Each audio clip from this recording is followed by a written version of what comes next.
The Motif XSH was a great, is a great workstation DAW controller that is weighted. It has 88 keys, and here you have all the values to make music and to play as a play it as a gig instrument, to take it with you on the road. It takes a beating because it's Yamaha.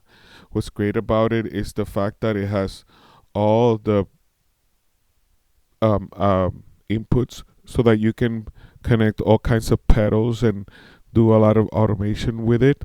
Um, it also, you can connect to any uh, other keyboards because it has, of course, general MIDI, and it's really, really well made.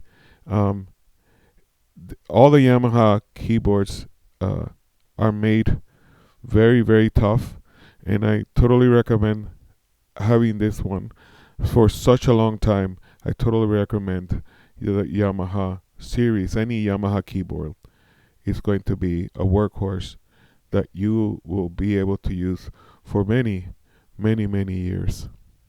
Totally recommend it. The action is amazing.